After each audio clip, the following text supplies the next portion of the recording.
Engraçado, a gente chega, é uma casa. Essa é a primeira vez que eu estou saindo do GEOC. É a primeira vez aqui que eu saio e dou um estudo público fora da minha casa. Então a gente fica um pouco nervoso. Né? E quando a Marise veio, eu estava mais nervosa, agora estou um pouco mais calma. Vou contar o porquê. Quando a Marise me fez o convite, e perguntou qual seria o tema, na hora eu não sabia, né? Eu já estava nervosa com a notícia de que eu teria que ir para uma outra casa. Eu estava tentando me recuperar dessa notícia. E quando ela me pediu o tema, eu falei assim, gente, sobre qual tema que eu vou falar? Sobre qual tema eu me acho um pouco mais confiante de falar. E me veio esse tema em mente e eu dei para ela. Só que é interessante que tudo vai nos preparando para que a gente chegue aqui. E eu digo mais, tudo vai nos preparando para a vida. E esse é um tema que nos prepara para a vida. Vocês vão perceber que eu vou falar um pouco mais sobre nós. O tema do estudo é amar o próximo como a si mesmo. E eu vou ficar mais focada no a si mesmo. Eu sentei ali, estava nervosa, falei com o Sérgio que era hoje o dia que eu ia desencarnar. Mas que tá bom, que eu estou numa casa espírita, se eu desencarnar aqui já está ótimo, a espiritualidade já vem, já recolhe, né? E vida que segue. Só que aí eu fiz uma coisa comigo que eu estava refletindo sobre esse estudo, para fazer esse estudo, e eu falei assim, não, peraí, é hora de botar em prática. É hora de botar em prática o amor a mim mesmo. É hora de botar em prática aquilo que eu estudei. Então, peraí, estamos em comunidade, estamos em família, então a gente não precisa se martirizar, sofrer para falar uns com os outros. Eu tinha falado com o Sérgio, eu errei no tema, tinha que ser bem-aventurado dos aflitos, porque é uma aflição, mas a aflição já passou, está passando, e a gente vai, com o auxílio da espiritualidade amiga, a gente vai falar sobre aquilo que a gente estudou. Então, eu queria começar lendo, os versículos. Começa assim. Os fariseus, tendo sabido que ele tapara a boca aos seus, reuniram-se e um deles, que era doutor da lei para o tentar, propôs-lhe esta questão. Mestre, qual o mandamento maior da lei? Jesus respondeu, amarás o Senhor teu Deus de todo o teu coração, de toda a tua alma e de todo o teu espírito. Este é o maior e o primeiro mandamento. E aqui tens o segundo, semelhante a esse. Amarás o teu próximo como a ti mesmo. Toda a lei e os profetas se acham contidos nesses dois mandamentos. Está em Mateus, capítulo 22, versículo 34 a 40. E o segundo, fazei aos homens tudo o que queirais que eles vos façam, pois é nisto que consistem a lei e os profetas. Mateus capítulo 7, versículo 12, e o terceiro, tratai todos os homens como quererias que eles vos tratassem. Lucas 6, 31. Então a gente vai falar sobre amor, né? Sobre a lei de amor. Para a gente falar sobre amor, a gente precisa entender também um pouquinho sobre os níveis de relacionamento. Jesus fala que o primeiro e maior mandamento é amar a Deus sobre todas as coisas, e o segundo é amar a nós mesmos, amar o nosso próximo como a nós mesmos. Só que a gente vai parar para pensar nos níveis de relacionamento. Eu me relaciono com quem eu me relaciono? Primeiro, em primeiro lugar, eu me relaciono comigo mesma. É o meu primeiro relacionamento. Aí, depois que eu me relaciono comigo, como assim? A gente vai chegar. Depois eu vou me relacionar com o meu próximo. Depois eu vou me relacionar com a natureza. Se eu me relaciono bem comigo, me relaciono bem com o meu próximo, me relaciono bem com a natureza, eu vou me relacionar bem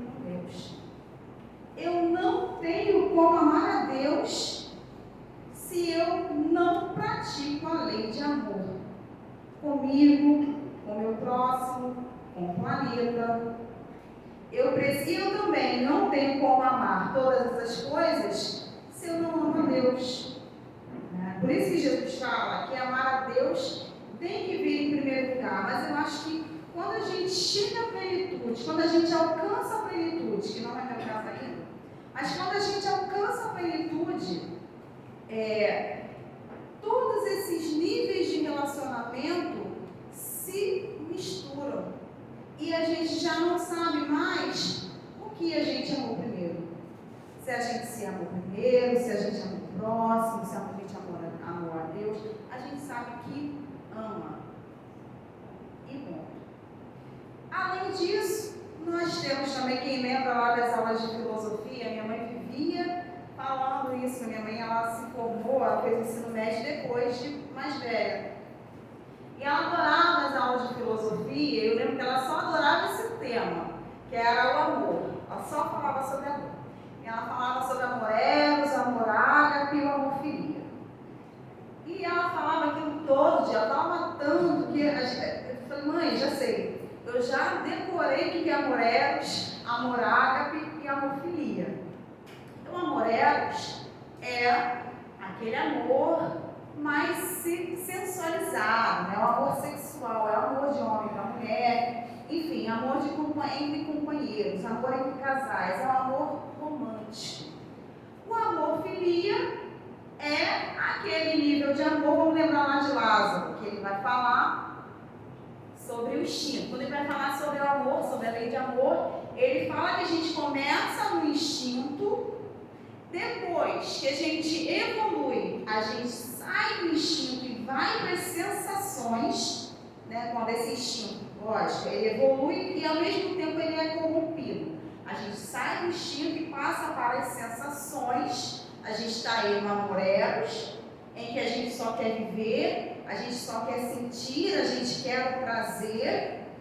Depois, quando a gente vai evoluindo mais um pouco, e mais um pouco, e mais um pouco, a gente passa para o amor filia, que é o amor fraternal, é o amor entre irmãos, é o amor doação.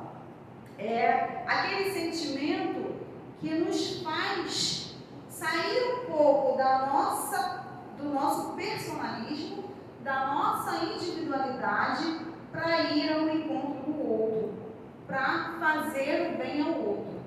E lógico, numa última etapa, ou na primeira, né, dependendo da nossa perspectiva, nós temos o amor ágape, que é o amor em toda a sua essência. É o amor que Jesus veio e trouxe até nós, que os grandes missionários trouxeram até nós, é o amor de Deus pela humanidade. Então nós, espíritos evoluídos que somos, claro, cada um em seu grau de evolução, estamos em fase diferente desse amor. A proposta é a gente hoje fazer uma reflexão sobre o amor em nossas vidas.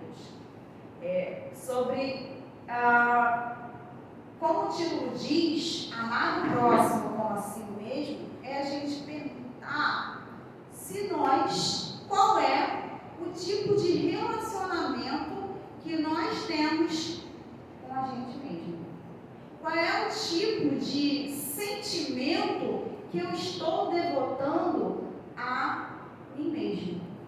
Será que eu estou sendo caridoso comigo? Será que eu estou me amando? Será que eu estou me dando atenção?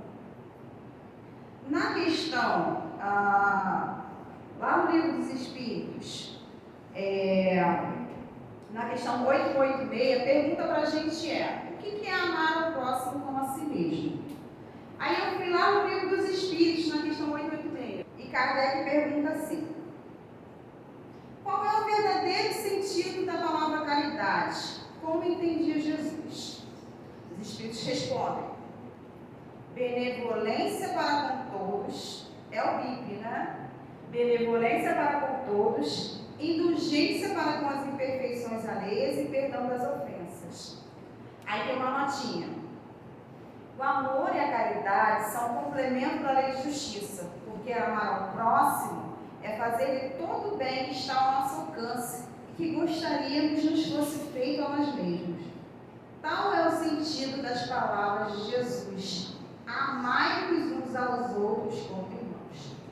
E aí a gente vai pensar no bíblico, na benevolência para os erros dos outros, para os outros, na indulgência para os erros deles e no perdão. Quando é fácil a gente colocar o bíblico em ação? É muito difícil. É fácil a gente ser benevolente com o outro? É fácil a gente ser indulgente com o erro do outro? É fácil a gente perdoar? Eu acho que aqui a resposta de todos, ou se não da grande maioria, vai ser não. Mas é fácil eu ser benevolente comigo mesmo? É fácil eu ser indulgente com os meus erros? É fácil eu perdoá-los? E aí a gente se questiona. Jesus não falou para eu amar o outro antes de mim mesma. Jesus falou para a gente se amar primeiro. Eu não tenho como amar o outro se eu não me amo. Se eu sou uma pessoa que se cobra demais, uma pessoa que é super cruel consigo mesmo, e os perfeccionistas de plantão aí já estão pegando para si. Se eu sou super cruel comigo mesma, se eu me cobro o tempo todo, não tem como. Não tem como. É que eu acho que se eu não falar bem pertinho, você for meu filho. Não tem como eu ser benevolente com o outro. Porque eu sou super cruel comigo mesma. Eu me cobro demais. Então, se eu acho que eu tenho que dar conta de tudo, se eu acho que eu tenho que chegar aqui na frente e dar um estudo sem ficar nervosa, sem ter nenhum problema, se eu me cobro dessa forma, na hora que outro palestrante, eu não sou palestrante, tá? Na hora que um palestrante estiver aqui na frente, eu vou cobrar a mesma coisa dele.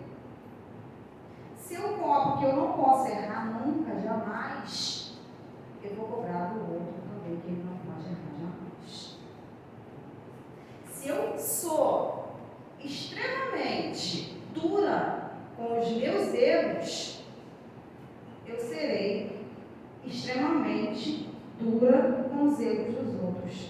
Se eu não me perdoo, eu também não tenho capacidade para perdoar eu tenho, para perdoar o outro. Então é por isso que Jesus fala que a gente tem que se amar primeiro, a gente tem que se acolher primeiro, para depois a gente conseguir. Por quê? Por que eu preciso me acolher primeiro? Porque eu terei sensibilidade suficiente para entender que se eu sofro, o outro também sofre. Se eu erro, o outro também erra. Sabe aqueles momentos em que a gente cometeu um erro, que a gente fala assim, caramba, como é que eu pude cometer esse erro? Como é que eu pude fazer isso? E a gente fica ali pedindo, pelo amor de Deus, que a pessoa nos entenda, que a pessoa seja capaz de olhar para a gente com caridade e entender que, olha, foi um deslize dela, foi um deslize que aquela pessoa praticou, aquela pessoa não é assim, ou ela tem capacidade, ela tem uma potencialidade de ser muito melhor do que ela foi naquele momento. A gente implora para que alguém tenha esse olhar para a gente. E quando a gente passa por isso, quando a gente experimenta esse sentimento que é doloroso, que é terrível, a gente entende que o outro também passa por isso. A gente entende que o outro também merece que sejamos indulgentes, benevolentes, que os perdoemos. Não é por isso que a gente precisa primeiro se amar. É por isso que a gente precisa primeiro enxergar as nossas necessidades. Se a gente não se ama, a gente não ama o outro. Porque se eu não me amo, eu não amo o outro, consequentemente, eu não amo o planeta, porque eu não presto atenção em nada. Eu só vivo. Como os Joana de Ângeles falam, muitos dormem. Então, eu estou passando toda a minha existência numa dormência. Eu estou dormindo o tempo inteiro. Eu só estou vegetando em vida, porque eu não faço esse processo da reflexão. E aí, como é que eu posso chegar nesse processo? Como é que eu vou me amar? Como que a gente faz isso? Qual é a receita? Às vezes a gente, em processo terapêutico, e a gente percebe algumas dificuldades, algumas limitações que a gente tem, e a gente se pergunta, né, no auge da nossa ansiedade para sermos melhores, a gente se pergunta, não, peraí, agora eu já sei essa limitação, como é que eu faço para melhorar? Como é que eu faço para me amar? Qual é a receita? Alguém tem receita? Alguém uma bula? Como é que eu faço? E aí, para eu me amar, é necessário eu me conhecer. E é um processo doloroso, porque a gente vai se conhecendo, a gente vai vendo as nossas limitações, a gente vai vendo os nossos erros, a gente vai olhando para coisas que a gente fez e que a gente sente uma vergonha danada, a gente fala, putz, como que eu consegui fazer aquilo? E aí a gente tem guardadinho na nossa gaveta um chicote. A gente pega esse chicote no momento que a gente está nesse processo, né, de descoberta e de falta de amor conosco mesmo. A gente pega esse chicote e a gente fica dando esse chicote na gente. Mas esse chicote é chamado culpa. E não tem sentimento pior que a culpa. Quem aqui já sentiu a culpa sabe do que eu estou falando. Eu acho que todos nós, em algum momento da nossa vida, a gente passou por esse sentimento. E a gente, talvez, naquele momento, a gente não tenha sabido como lidar com ele. E aí a gente se flagelou. A gente ficou ali, murmurando, remoendo. Então, gente, como é que eu posso? Se eu sou uma pessoa, já ouviram aquele ditado que diz assim, de onde não se colocou, não tem como sair?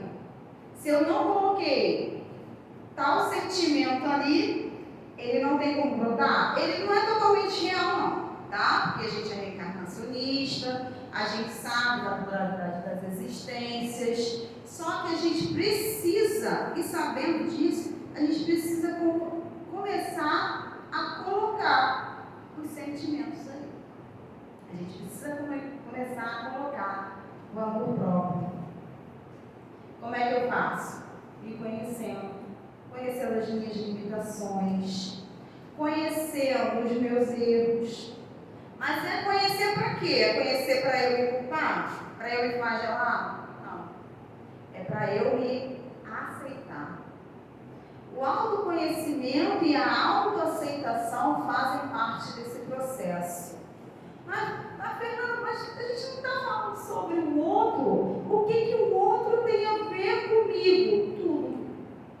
Porque se eu não me aceito, eu não vou aceitar as limitações do outro.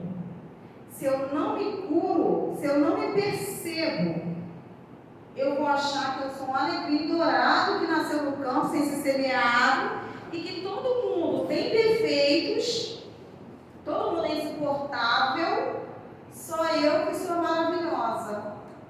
Só eu que nossa, tá todo mundo errado e eu tô certa. E aí o que acontece? Eu reencarnei para quê? Eu reencarnei para continuar do mesmo jeito que eu estou? Muitos falam, para que você reencarna? Reencarna para quitar os débitos. Eu só reencarno para reparar? É só para isso? O processo de reencarnação, ele é muito maior que isso. A gente quita débitos hoje porque eles estão aí, a gente já cometeu e a gente precisa reparar. Mas chega um momento das nossas existências que a gente não vai mais contrair novos débitos. Deus quiser e Ele quer, nós somos seres fadados à perfeição relativa. Se somos seres fadados à perfeição relativa, como que a gente chega nela? Como que eu chego nela? Através do autoconhecimento. Hoje eu não faço mais aquilo que eu fazia antes. Hoje eu já não roubo mais. Eu já não prejudico materialmente meu irmão. Eu não assassino mais. Eu não dou golpes mais, graças a Deus. Porém, ainda não está bom. Ainda não está bom. Eu preciso subir mais um degrau. Mas você veio com uma família desestruturada, você veio com um chefe estranho. Para reparar, sim, a gente vai reparando, mas a gente vai reparando e a gente vai aprendendo no processo. Para que a gente não fira mais. Para que a gente não machuque mais o outro e para que a gente não se machuque mais. Que é o mais importante. Porque a partir do momento que eu não me machuco mais, que eu me descubro, que eu descubro as minhas potencialidades, eu respeito o outro. Eu respeito as potencialidades do outro. Eu respeito as limitações do outro. Eu não cobro do outro. Estava sentada, como eu falei no início, estava sentada ali, eu comecei a ficar nervosa. O perfeccionismo começou a bater, porque as pessoas acham que o perfeccionismo, eu sempre falo perfeccionismo porque eu sofro com isso. E as pessoas acham que o perfeccionismo é algo positivo, é uma característica positiva. Não é. Porque o perfeccionista, ele é um frustrado. Porque a gente nunca vai alcançar a perfeição. A gente vai alcançar a perfeição relativa. Né? E o perfeccionista é um vaidoso. Então a gente acha que a gente não pode errar, a gente não pode mostrar o erro para o outro. Eu estava sentada ali, eu comecei, estava com umas crises aí. Por quê? Por que você está fazendo isso com você? Por que a gente faz isso com a gente? Por que a gente se machuca tanto? Por que a gente se cobra tanto? Por que a gente se fere tanto? Então entende que quando Jesus fala de amar o outro, ele fala muito mais sobre nós. Não tem como, porque é um processo que não tem como ficar capenga. Né? Amar o outro e não se amar, não é amor. São relações de dependência que a gente vai criando. São relações doentias que a gente vai criando. E aí, quando não tem mais aquele outro na minha vida, eu não sei como lidar com a falta que aquela pessoa me faz. Então, para eu ser um ser pleno, eu preciso aprender a lidar comigo mesmo. Se amar está muito longe de nós ficarmos parados no culto ao nosso ego, no culto a nós mesmos. Se aceitar é muito além disso. Quando a gente está ali fazendo culto ao ego, fazendo culto a nós mesmos, achando que nós somos maravilhosos, que aí eu me amo, eu sou uma pessoa maravilhosa, e aí ninguém pode falar nada comigo, ninguém pode ir contra aquilo que eu penso, ninguém pode ir contra aquilo que eu falo. Isso não é auto-amor, isso é orgulho, isso é egoísmo, isso é narcisismo. Então, se amar sem olhar para o outro, sem olhar para si, é um prejuízo para os nossos espíritos. Da mesma forma que amar o outro demais e esquecer de mim, sabe? Eu quero viver uma vida, eu vim nessa encarnação para viver uma vida de devotamento. Eu só vou viver para o outro, eu só vou viver para o próximo. Aí eu venho para a casa espírita de segunda a segunda. Eu estou envolvida em trabalhos sociais também. Eu não tenho tempo para mim, eu não tenho tempo para minha família. E quando eu desencarno, estou eu lá no umbral. Aí, o que eu estou fazendo aqui? Acordei lá no umbral, o que eu estou fazendo aqui? Eu não estava na casa espírita. De segunda a segunda, eu fazia o bem para todo mundo. Eu doava, eu fazia, participava da sopa. Eu cortava os legumes, eu descascava os legumes, eu dava cesta básica. O que eu estou fazendo aqui semelhante quando nós éramos lá atrás? Quando nós éramos católicos e comprávamos as indulgências, né? Comprávamos o perdão do nosso pecado, a gente chegava lá e falava, o que eu estou fazendo aqui? Não, eu tenho aqui uma carta, está dizendo que não é para estar aqui não, estou no lugar errado. Aí a gente vai chegar hoje, espíritas que somos, né? Achando que nós evoluímos, aí a gente chega lá no umbral, mas peraí, eu estou aqui com a minha carta de serviço lá no centro espírita. Eu trabalhei no GO, eu trabalhei no outro centro espírita, eu fiz tudo que eu podia fazer. O que eu estou fazendo aqui? Sim, você fez. Mas você se amou no processo? Você amou o que você estava fazendo? Você, quando deu aquela cesta básica, quando você descascou os legumes, você estava fazendo com amor? Ou você estava comprando uma indulgência? Você estava comprando uma vaga na espiritualidade? O que você estava fazendo? Você estava envolvido?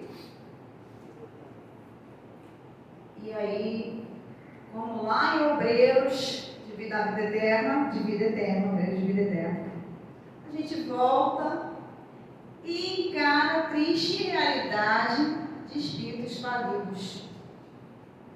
Percebe que era para ter vindo, ou melhor, percebe que veio com uma tarefa e que falhou nessa tarefa. Gente, esse é o meu pior medo.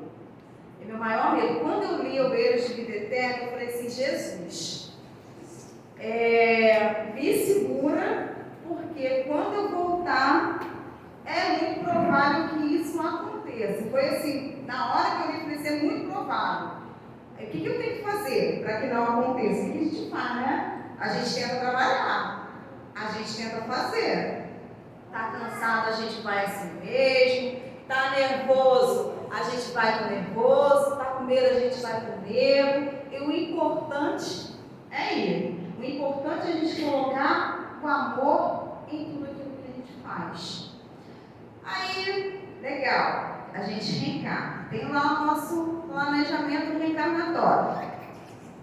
Você vai reencarnar sozinho? Alguém reencarna sozinho? Não, né? Todos nós reencarnamos em sociedade. Para quê? Eu lembro dos estudos que a gente faz, um dos estudos que a gente faz, o estudo do Livro dos Espíritos online, e uma das vezes, uma das questões, não me recordo agora o nome da questão, dos espíritos, Kardec pergunta qual era o porquê, se havia sentido em uma pessoa largar a sociedade e se isolar, viver de brama por aí, isso é isso que eu estou falando, tá? Mas a pessoa se isolar do mundo.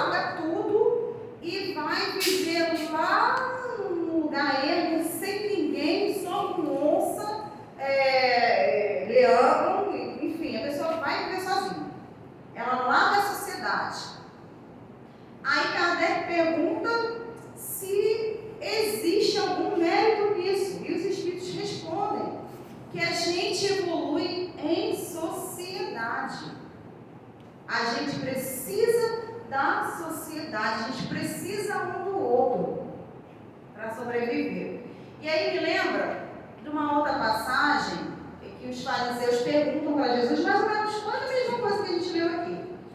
Que Jesus vai nos presentear com a parábola do bom samaritano. O fariseu chega para Jesus e fala assim, mestre, todo fingido, né, atribulado. Mestre, o que eu faço para ganhar a vida eterna? Aí Jesus responde, o que está escrito na lei? Como você a interpreta? São duas perguntas que Jesus faz. O que está escrito na lei e como você interpreta?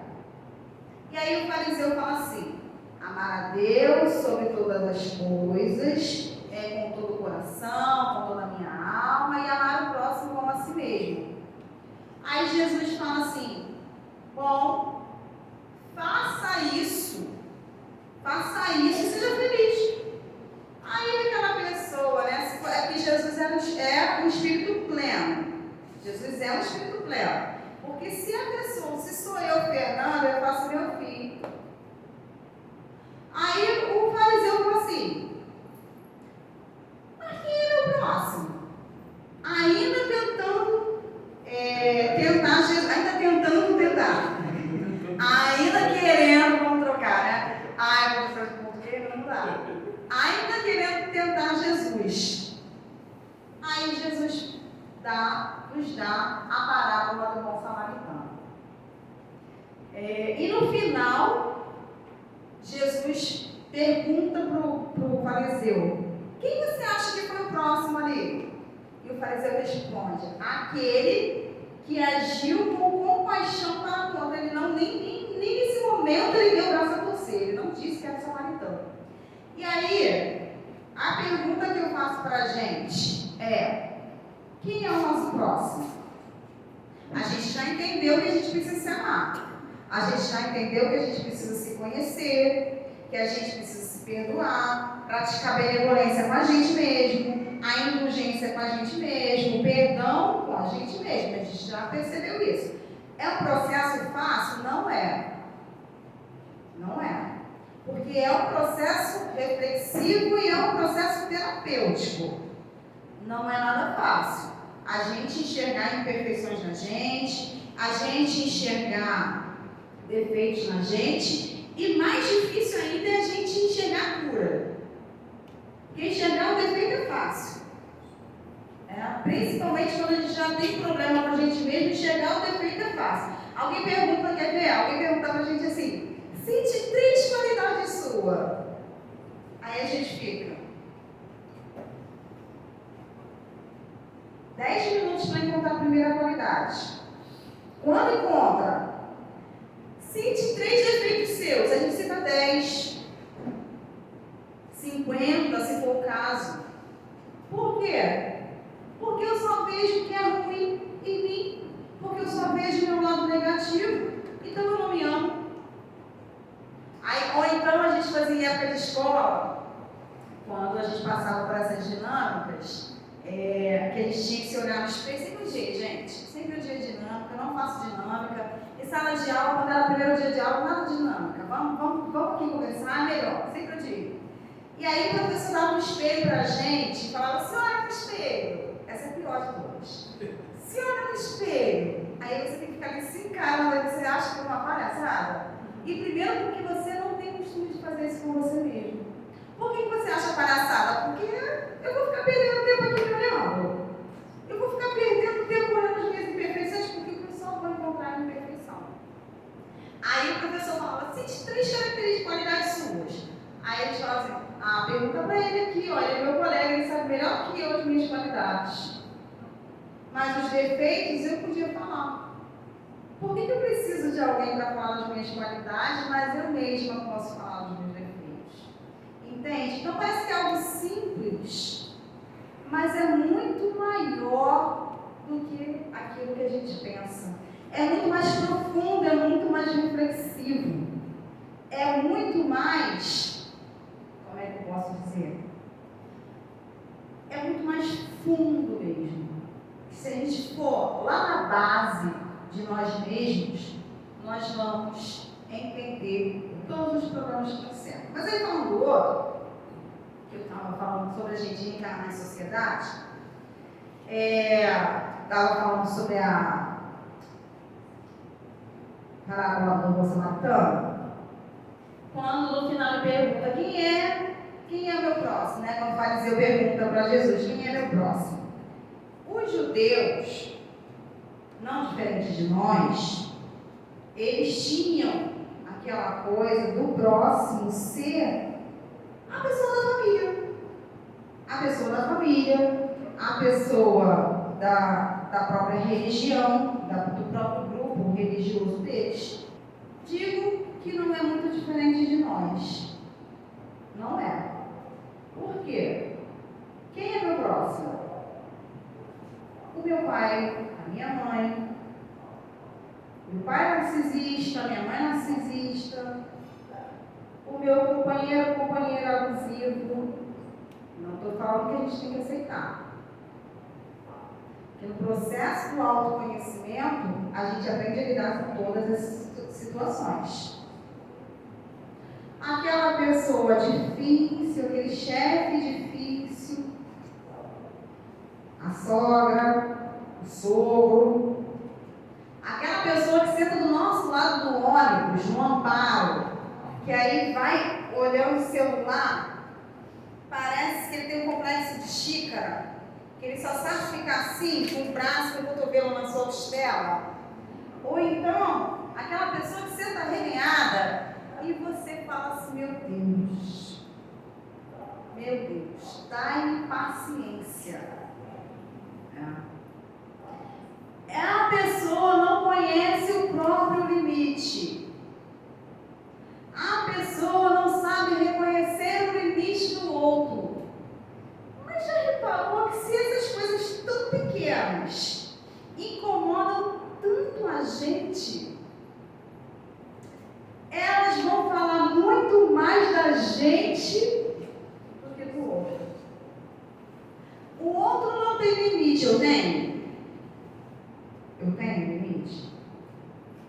O outro senta arreganhado, eu sento, né? Eu sento respeitando o espaço do outro. Por que isso me incomoda tanto? Outro dia eu estava ouvindo na Rádio Rio de Janeiro algo sobre mães narcisistas e o sofrimento que isso causa para os filhos. E aí, esqueci o nome dela agora. É o Eduardo Araújo, esqueci o nome dela agora. Miranda? A Miranda. Aí A a Miranda também. Maria de Fátima Miranda, minha parente. Ela fala, e aí depois uma ouvinte reclama da fala dela, mas a fala dela foi muito real. A gente esquece que o Chico já falava que a reencarnação não é um endereço. Estamos todos nós aqui, como dissemos no início, resgatando débitos e aprendendo. E aí um ouvinte falou, reclamando que as dores que ela tinha sentido, e quem já passou por isso sabe o processo doloroso, que as dores que ela tinha sentido, que não era justo com ela. Esse tipo de fala não era justo com quem já passou por isso, porque é um processo muito doloroso. E aí, gente, a gente pensa no seguinte: todos os processos dolorosos pelos quais a gente passa, ele não é só doloroso para a gente, ele é doloroso para quem faz também. Porque quem faz também precisa de cura. Quem faz também precisa de atenção, também precisa de carinho. É difícil? É difícil entender, gente? É difícil entender que o criminoso também sofre. Para ele chegar até aquele ponto, é porque o sofrimento foi além. E ele não soube se curar, ele não soube se cuidar, ele não soube se tratar. É lógico que aqui ninguém está defendendo, ninguém está dizendo que é certo, ninguém errado. Nós estamos falando sobre nós mesmos. Nós estamos fazendo uma reflexão sobre nós mesmos. Tem um vídeo do pessoal do Amigos da Luz, um dos primeiros vídeos, bem antigo esse vídeo, que a pessoa fala, o guia espiritual aparece para ele, e ele fala que vai resolver todos os problemas dele. Aí ele fala assim, meu problema é meu chefe. O meu problema é meu chefe. Eu gostaria que meu chefe desaparecesse. Aí ele, tá bom. Foi lá, seu desejo é uma ordem. Sumiu com o chefe dele. Mas o meu problema, e aí?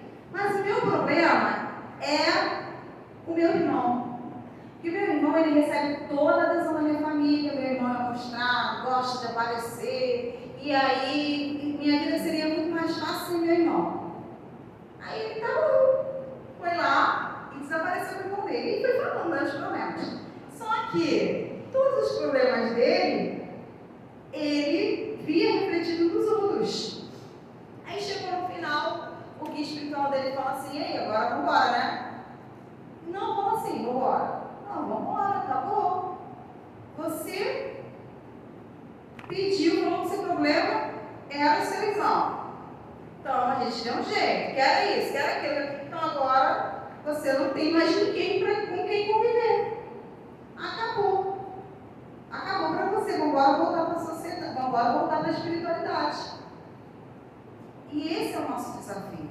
Aí ele pede, não, pelo amor de Deus, eu acho que no final ele acorda, vê que estava sonhando, e dá graças a Deus pelo chefe, dá graças a Deus pelo irmão, fala, meu irmão, saudade de você, eu quero te ver, abraça, beija, porque ele percebeu naquele momento o quanto nós somos preciosos um na vida do outro, o quanto a gente precisa um do outro.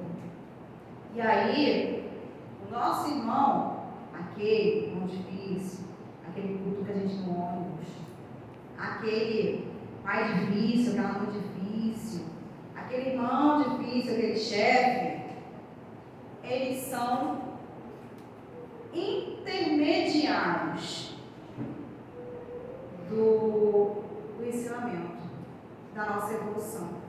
Eles vêm ensinar lições que com um pai amoroso a gente não aprendeu, com uma mãe amorosa a gente não aprendeu, com uma família unida, perfeita, entre aspas, né? Porque a perfeição não existe. Uma família amorosa, todo o ambiente preparado para a gente não soube aproveitar. Então, se a gente não soube aproveitar, a espiritualidade é maravilhosa, Deus é perfeito, e fala assim, ó, vai lá, você não conseguiu num berço cheio de amor, agora você vai lá sozinho, vai lá tentar um pouquinho, vai lá experimentar o cadinho da dor, e a gente tem que ver. Mas, se nós tivermos a revolta conosco, não vai adiantar nada. Se a gente achar que, não, mas eu fui para uma reunião espírita, e aí nessa reunião mediúnica eu fiquei sabendo que a minha mãe é um ser amoroso, é um ser que me ama muito, é um ser maravilhoso. Nossa, como eu estou feliz. Não sai dali, não tem mais nada. Então, peraí, né? Significa, então, que a gente sai feliz porque a gente percebeu que recebeu mais uma chance. Graças a Deus eu recebi essa chance. Mas a gente fica com aquele sentimento assim de que eu não aproveitei. Mas agora eu vou fazer de tudo para aproveitar. Agora eu vou do jeito que tiver para ele. Eu lembro que no centro que eu frequentava, eu brincava com um dirigente. Eu falava para ele assim, já desencarnou, eu falava para ele assim, olha, vida que vem, eu vou ter uma conversa muito séria com a espiritualidade na hora que estiver fazendo o meu planejamento reencarnatório. Eu não quero reencarnar com fulano, eu quero vir alta, cabelos lisos, magra. Aí ele olhou para mim e falou assim, auge da sabedoria dele, né? Minha filha, você vai pedir para vir careca e sem dente, se for o caso. Você não. Ele só estudou. Você vai pedir para vir careca e sem dente. Porque a gente precisa dessa oportunidade. A gente precisa dessa chance. E é aqui que a gente quer a nossa prova. Olhando, tem uma outra questão no livro dos Espíritos, eu não sei se eu coloquei aqui, é a pergunta 903. A gente está falando de reencarnar em sociedade, em grupos. A questão 903. Kardec pergunta para os Espíritos se há culpa em estudar o defeito dos outros. Está falando sobre reencarnar, né, juntos. Há culpa em olhar o defeito dos outros? Se for só para criticar e apontar e fazer a fofoca, sim. Mas, quando a gente precisa, quando a gente usa para refletir sobre nós mesmos, não. Aí é extremamente benéfico. E é por isso que a gente reencarna em sociedade. Porque com o defeito do outro, a gente aprende. Com a virtude do outro, a gente aprende. E eu vou dizer que às vezes a gente não sabe com que a gente aprende mais.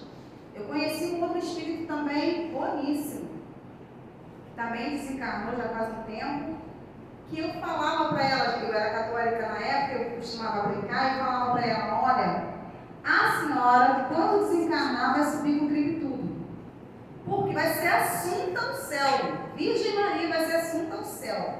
Porque ela passava por tantas provações, por tantas dificuldades e aguentou estoicamente, tinha uma força tão grande. E essa força era tão inspiradora que a gente queria ser igual. Nossa, eu quero para mim. Aí, não, a gente não quer. A gente fala que quer, mas a gente não quer passar pelo que o outro está passando. A gente fala, eu quero essa força para mim, eu quero ser assim, eu preciso ser assim. Mas é cada um no seu tempo, né? Cada um no seu tempo, cada um na sua virtude. E o defeito também a gente aprende. Quando a gente pensa assim, nossa, mas o fulano é maledicente. Hoje eu estava conversando com uma amiga e ela falou assim, falei para ela, eu às vezes fico sem graça de te ligar, porque eu só falo da minha vida. Ela falou, graças a Deus, imagina se você me ligasse para falar da vida dos outros. Eu falei, então não tem lógica, né? A gente aprende com o outro. A gente aprende com o erro. Quando a gente olha a pessoa maledicente e fala, nossa, é feio. Não para julgar, tá? Eu não quero fazer isso não. Quero não achei legal, não vou fazer. Mas é deixar o outro no campo dele. Eu não posso chegar pro outro e falar assim, nossa, mas você fala mal dos outros, Sérgio fala mal dos outros, Sérgio para de falar mal dos outros, Sérgio, isso é feio. Eu não posso chegar pro Sérgio e falar. Porque já tem um nível de consciência aí.